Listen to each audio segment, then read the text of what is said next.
welcome to the B2B Growth Blueprint podcast, where we talk with entrepreneurs, founders, and leaders at B2B services, tech, and SaaS companies to learn the systems and processes they've used to create success for their business. We'll also learn from marketing and sales experts to provide insights to help you grow your business. I'm your host, Mark Osborne, and the podcast is brought to you by Modern Revenue Strategies and their 10x ROI B2B growth guarantee. Schedule a free diagnostic call to learn the fastest path to double your B2B revenues in just 90 days. Hello, and welcome to another episode of the B2B Growth Blueprint podcast. I'm your host, Mark Osborne, and today I'm very excited to welcome my guest, Michael J. Berne. Now I'm going to read Michael's bio to make sure I get it right. Michael is the principal at MJB Consulting and one of North America's leading experts and futurists on urban and downtown Main Street districts, as well as the retail industry more generally. He has more than 20 years of experience conducting retail market analysis, devising tenanting strategies, spearheading implementation efforts in the US as well as Canada and the UK. He's a regular presenter, keynote speaker at industry conferences, including the International Downtown Association, National Main Street Center, International Council of Shopping Centers, International Economic Development Council, and the Urban Land Institute, among many others. He's lectured at University of Pennsylvania, the Pratt Institute, City University of New York, as well as the University of California, Berkeley, and served as expert advisory panels for the Urban Land Institute, as well as the IEDC. Quoted often in high-profile publications such as Financial Times, The Street, Washington Post, and his widely followed Retail Contrarian blog has been referenced many times, and he's penned numerous articles for the Urban Land Institute's monthly magazine, Urban Land, and even authored a chapter in a recently published book, Suburban Remix, Creating the Next Generation of Urban Places. So Michael, that's quite a long list of accomplishments. Thanks so much for taking some time to join us today. Thank you for having me, Mark. So you have a really interesting, sort of resume and background there around, sort of retail and development and working with both governmental as well as, sort of private companies. Tell us a little bit about your story and kind of how you got to, what you do there at MJB Consulting and what you do there. Yeah, I mean, maybe I'll start at the end and then Sure. and then go back to the beginning. So what I do for a pretty wide range of clients, private sector clients like developers or investors or just landlords, as well as public sector, nonprofit sector clients like municipalities, business improvement districts, which are a form of property owner association.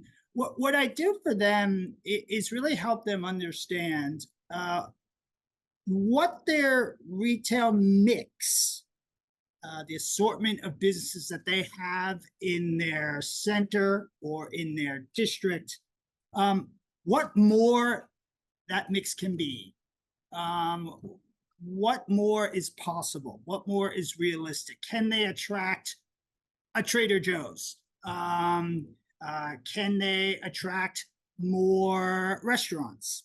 Can they attract more boutiques? And so I help them understand what is possible and then how that can be built into the project. As you know, retail is very complex, and most of the projects I work on are ones that aren't just grocery anchored strip malls. They're more intricate. They involve many uses. And so there's the whole question of how you plan that, how you design it, how you lay it out, what goes next to what, where the parking is, all of that. And so I work with the clients on that as well. So that's what I do. So how did I get there? Well, I can't say it was a linear path. I was not a shopper growing up.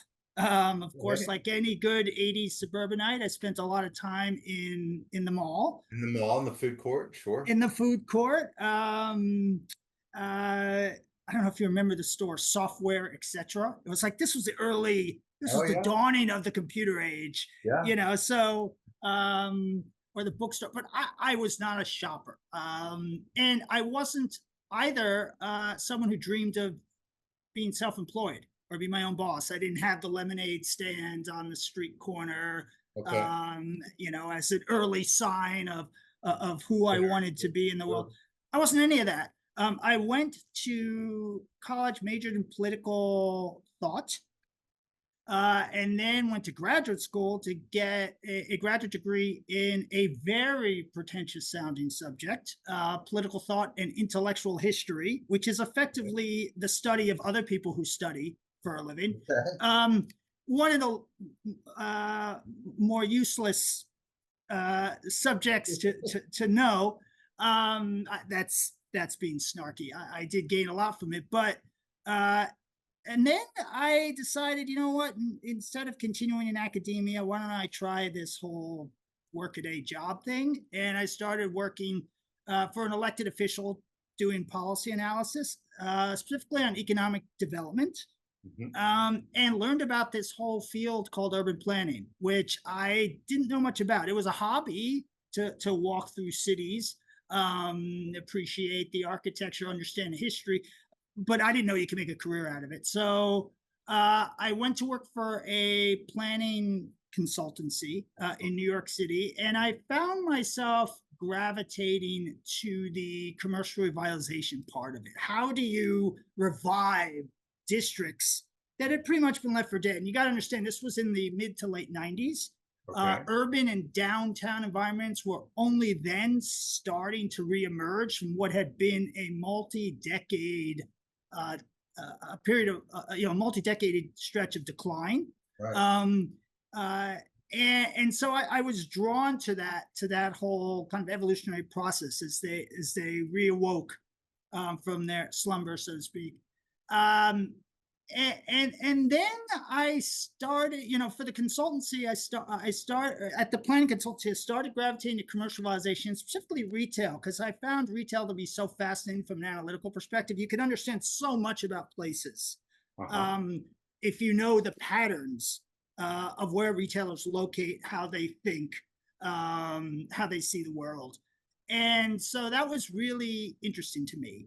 I went to work briefly for a retail developer doing leasing and acquisitions, but I was getting calls from clients that I had worked with at that planning consultancy, Yeah. asking, "Could you come work with us on this other project?" Right?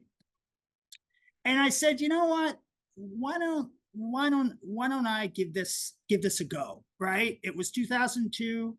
I was still in my late 20s. I had no responsibilities to speak of, wasn't married yet, nothing like that. And I was cocky enough to believe, hey, I could do this and I could keep the money rather than giving 2/3 of it back to my boss. Right. Um, and so I did it. And the first few years were ones of investment, more going out than coming in. But by the fourth year, it really started to take off. And then in 2000, in 2010, partly for lifestyle reasons, my wife and I semi moved to Northern California from New York City, but I could not and did not want to lose my New York City presence. So now go back and forth between the two. Have been doing that for 14 years. It was a little harder during the pandemic, obviously, but back to doing that again now. And yeah, and that was a circuitous route I took. But looking back in hindsight, there was sometimes some intentionality to it, and at other times not. I think the larger through line, and we'll get into this, is that I just kind of almost naively followed what interested me and kind of figured that what I like, I'll I'll be able to learn and then what I learn I'll be able to be good at, and just let the rest take care of itself. Yeah, admittedly, it was a bit naive because a lot of people do that and it doesn't work out. But I think that was a better guide than trying to figure out, okay, what industry is growing, what space seems like it hasn't been filled yet. Um, just follow what you like doing. What and that was helpful to me because it kind of clarified things, and Yeah. simplified them. So that's such an interesting route and such an interesting, kind of niche that you work in. So I want to understand a little bit of just sort of the dynamics of your business. So Yeah, you help developers understand, and if we think about it, really from kind of the business to business perspective of what you do, and working with other businesses to help them maximize the potential, to realize the potential of their properties, and bringing in all those things. What does the sort of competitive landscape look like? Do they normally just kind of think, I don't need that extra layer of insight. I just need to sort of, you know, put in a store and, hang up a sign for lease, which I see those as I drive down the road all the yeah. time, strip malls, or do they, just kind of think that they can do it themselves? What does the sort of the competitive landscape look like that you're working with them? Yeah, it's good. A good question, Mark. I think uh, there are clients that develop commodity projects, I'll call them, where Yeah. you really don't need a consultant. Okay. If I am in Florida and I've got Publix as an anchor, or if I'm in Texas and I have HEB as an anchor, or um, if I'm a shopping center developer and I have a grocery store, the number one grocery store in the region as my anchor, and I'm just going to build kind of a strip mall to accompany that anchor. It's pretty straightforward. It's been done many times before. Um, the underwriting is straightforward. The leasing is straightforward. All of that. The layout, the design, straightforward. Don't need a consultant for that, right? Okay. I'm Those aren't my clients. You know, Now then there are clients who feel like, then there are developers or landlords who feel like, yeah, I'll just put a for lease sign up and the market will come to me. Right. And if you have the right real estate in the right location, that is what happens, right? Right. Um and and that's basically the way the entire industry is incentivized to, is to not go looking too far afield or invest too much time and resources in if you've got tenants already coming to you, if Right. you've got low hanging fruit. Right. And I don't begrudge developers or landlords for approaching it that way. That again, that's the incentive structure. um, However, there are a lot of places and a lot of projects where that won't suffice. Where, yeah, some tenants might come to you, but they might not be the ones that you're looking for, or maybe tenants don't come to you at all because it's a very challenged sort of setting or market. Sure. Um, or where tenants would come, but they really need to be told a story about the project and need to understand, what the project is going for. Um, um, uh, you know, Complicated mixed use projects or adaptive reuse projects, for instance, Yeah. they don't necessarily sell themselves. And there's a lot of complexity and nuance in how you design them, how you lay them out, and how you market them and brand them, right? So uh, you can't just post a sign. And then there are the ones that think it says that the developers or landlords who think that they subscribe to the theory that you build it and they will come. which Right. is one of the great myths, at least with retail. That's if you build it and they come, there's usually reasons for it, and ones that are quite clear, especially in hindsight. Sure. It might be that you built it, they came, and you didn't initially understand why they came, but there was a why to it, right? Um, so there's those kind of developers too who sometimes don't ask for guidance when they probably should. Right. Um, so there's all those sorts of all those. That's kind of a little bit about the landscape. Is that there are types of projects which call for such expertise, and Right. ones that don't, and ones that do, but the would-be client doesn't realize it. Um, does that kind of provide a sense? And that puts it in a really sort of unique space Yeah, uh, that you've identified of it's not just, everybody. And it's really interesting to, so many, entrepreneurs, founders of companies, they're very resistant to narrowing down who they work with because, well, I don't want to exclude anyone because I want the opportunity to, sort of build as big of a business as I can. yeah, Whereas it seems like you've done a really good job of, not just sort of identifying a niche, but you and I were talking a little bit before the recording about sort of the difference of kind of carving a niche and really sort of creating a space that's your own. And just hearing the way you described as, you start with what it's not and all the people that you sort of don't speak to. And we had the joke between us, strategy is what you choose not to do, which people so often forget. So, talk to us a little bit about how you sort of created a niche instead of just sort of, finding one that existed. And you talked about sort of following your passion, your intellectual passion, rather than, looking for an industry that was growing and what that's meant for, sort of your business success. yeah. Yeah. So I mean, again, I wouldn't want to say that there was always intentionality to it, at least at the start. Okay.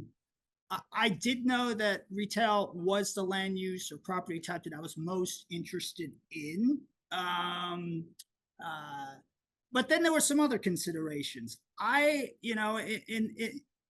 In the United States, there is the assumption that if you are successful at something, you grow, you expand, you hire staff, That's and infinite expansion of capitalism. yeah, That's the what we're taught. Yeah. right. And I think it's the contrarian in me that initially questioned that. Like, okay, I don't want to do it just because that's the thing you do.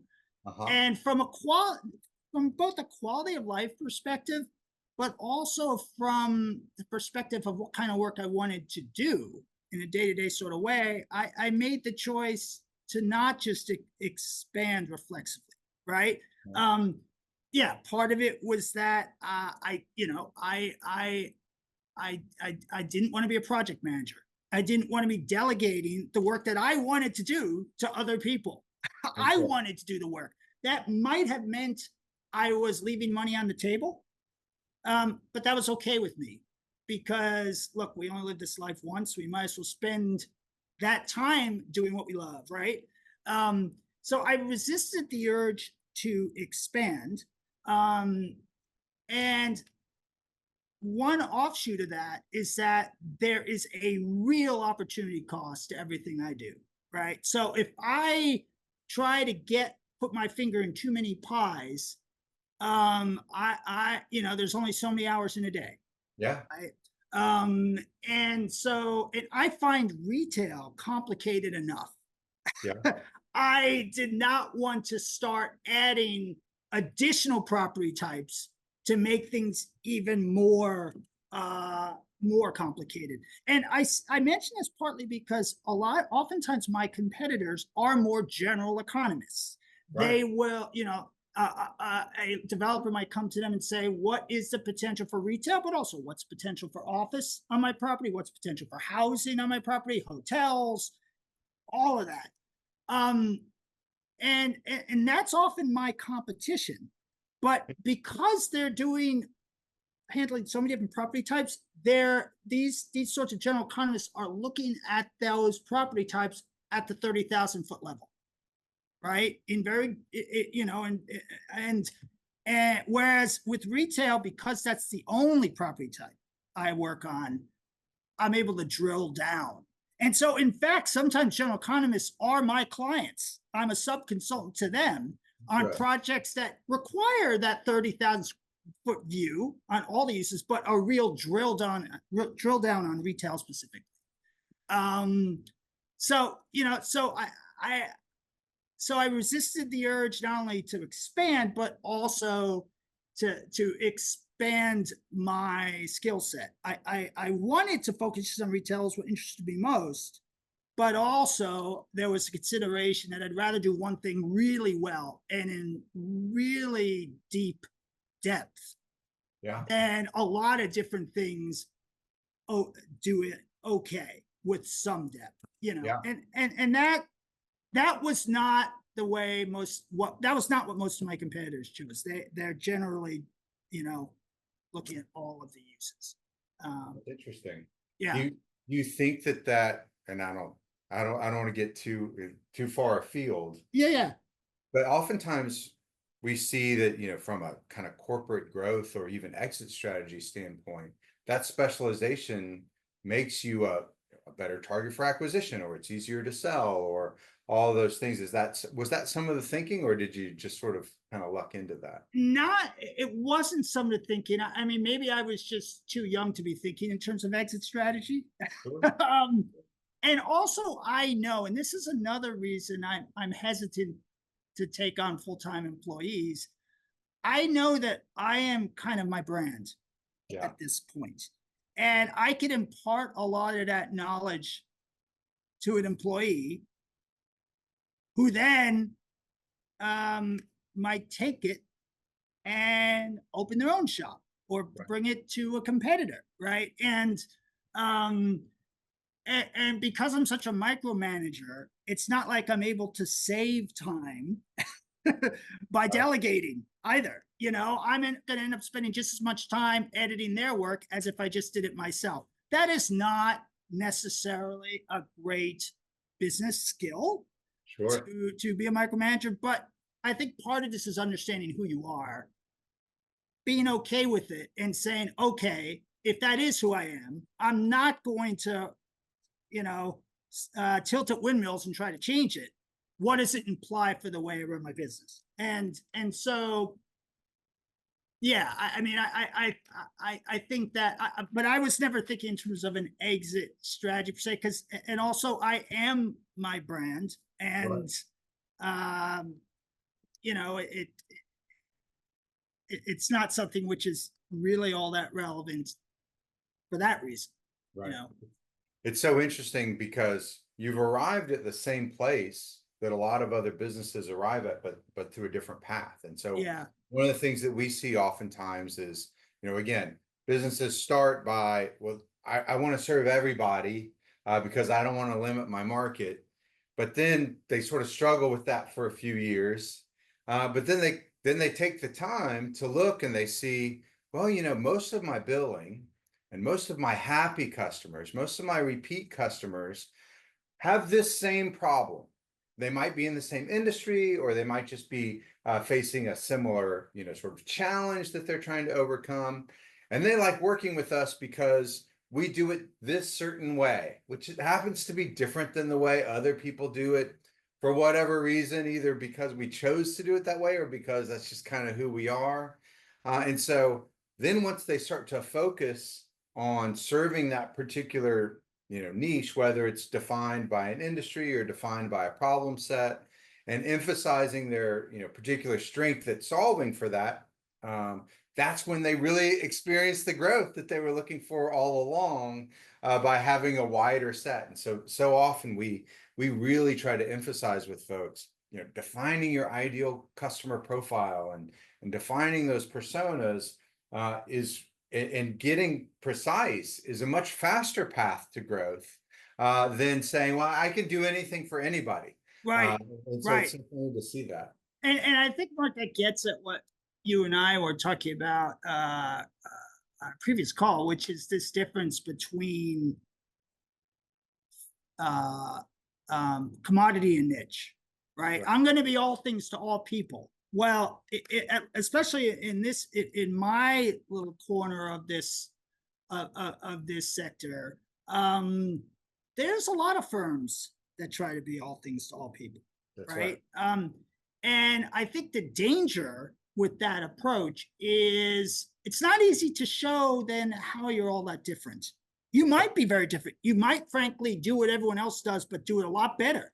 But Sure. that's not easy to convey until someone actually hires you. So it's a chicken and the egg sort of problem you have, and it becomes as you submit for jobs a matter of how do I get myself out of this commodity positioning that I'm in, um, uh, and ultimately is my only option to just offer a lower bid, and Right. there's just a race to the bottom. I do something very specific for specific types of clients. And again, I did not expand. And so that has come with a lot of advantages as a business. One, I'm in a niche and I don't have many direct competitors. I have Yeah. some and some very good ones, Right. but I don't have as many as if I was a general economist, and I certainly don't have as many as if I was an architect Right. or, you know, I don't have as many competitors. Two, because I don't really need to meet this massive payroll, um, I have, like I don't need anywhere near as much work to keep me busy and successful. Right. Um, I have more leverage from a pricing standpoint. And frankly, if there's a would-be client that seems like they're going to be not easy, I could just say no. That's right. Or, and this is the best part, if there's a client that's really just become very difficult, I could fire them, Yeah. right? If I had to meet a payroll, um, uh, and frankly, if I was a commodity, I wouldn't have as much room to do that. That's right. And my personality, for better or for worse, uh, I need to have that room.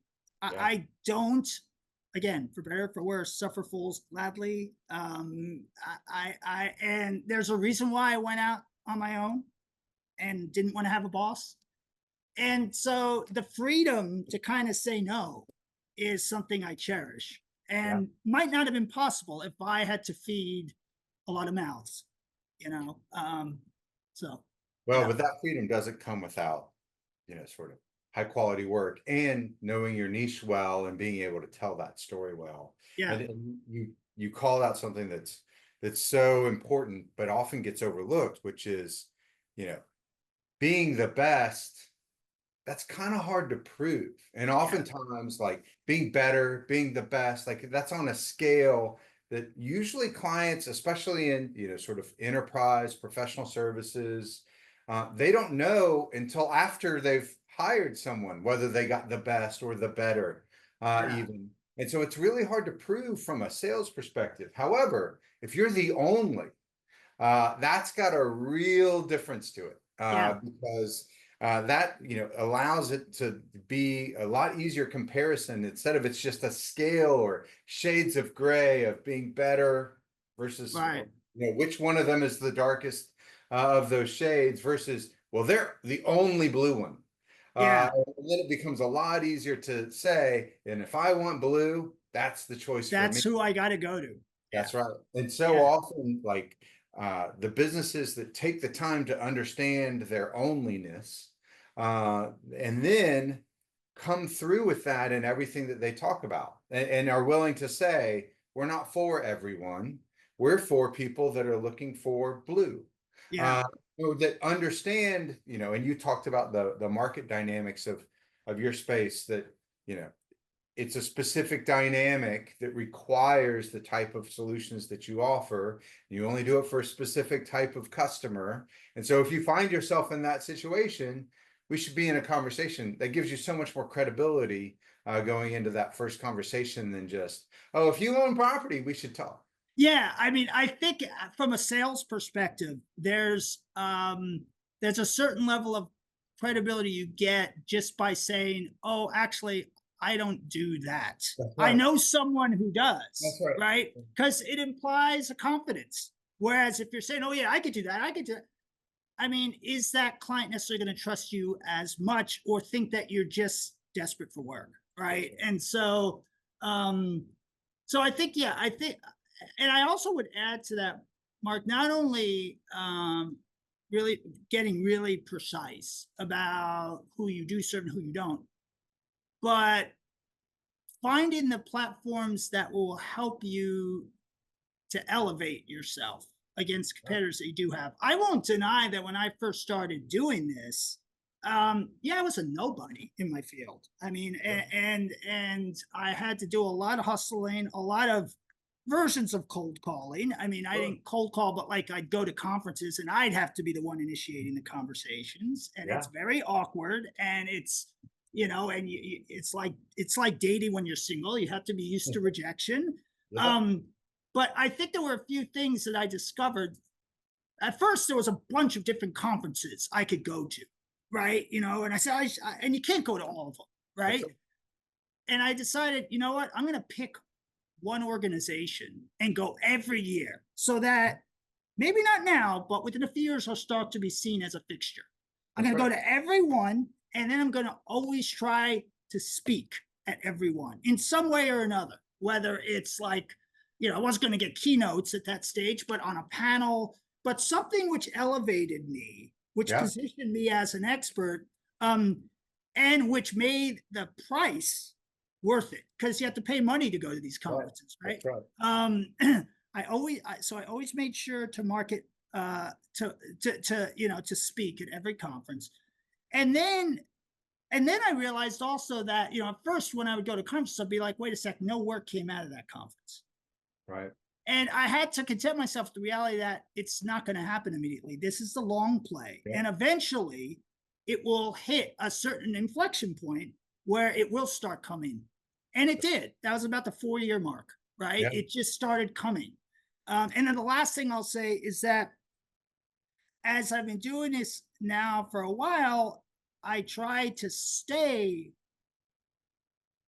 at that elevated perch by always taking the time to do writing and speaking, Yeah. which doesn't bring in much money at all. Well, and It certainly not doesn't, immediately. but from a marketing perspective, That's it right. keeps you as that, in that elevated position. Sure. So yeah. Yeah. Um, This has been a super interesting conversation, Michael. I've really enjoyed it. I know our audience has gotten a lot out of it, but we got to be mindful of your time. But yes. to sort of wrap us up, tell us a little bit about what's something that's on the horizon for you that you're excited about. I mean, I think that as I've now been doing consulting work for about 20 on my own for about 22 years. I still can't believe it, say that. Uh, and and I still really like it. Uh, but I do want to get my ideas out to a larger audience. Like when you do work for a client, okay, the developer gets your expertise, the project ultimately gets built, and that's exciting. But I want those ideas to have an even broader platform. So I've definitely been, so as I've had to market my consulting work less, as I've had to hustle less, as I get more referrals and repeat clients, I've shifted some of my time allocation to more public speaking, annual meetings, more writing in industry publications. Yeah. And again, that of course helps with the marketing of the consulting business, but that's not the main reason I'm doing it. I think I just reached a point where I kind of just want to get my ideas out to a larger audience. And so I'm really excited about that. I mean, it's whether getting published. I wrote an article in Market Watch, which is part of Dow Jones, and Yeah. and I spoke last week at an annual meeting in Tampa. That sort of stuff again doesn't bring in much money, Right. but since I don't have to worry about that as much anymore, that's kind of the way I feel like taking the direction I would feel like taking things in. So, That is so, yeah. well, so for those in our audience that maybe want to talk with you about a speaking engagement or an opportunity to write something, how can they get in touch with you? Well, so I kind of have two websites. The website that is just for the consulting is just www.consultmjb.com, right? Okay. That's just for consulting. But for the speaking and the writing, there's another website, www.michaeljberne.com. Berne is, so it's MICHAELJBERNE. I notice a lot of people now spell Michael EAL. That seems to be increasingly common, but I'm still the old school MICHAEL and then J and then BERNE. And my my email will be on those sites. You could reach out to me that way. Mike Berne at consultantjb.com. Fantastic. And we'll have those in the show notes as well. So our That's audience terrific. Yeah. look through. Well, Michael, thank you so much for joining us. I've really enjoyed our conversation and learning more about your work. Thanks for having me, Mark. This has been fun. Talk to you soon. Thank you for joining this episode of the B2B Growth Blueprint podcast. We hope you've gained insights to grow your business. If you enjoyed this discussion, please rate, comment, like on your favorite platform, and share to others who will find it useful. Do you know a CEO, founder, or leader at an early stage B2B services, tech, or SaaS company who would like to be a guest and share their story? Send us a note. Let's schedule a conversation.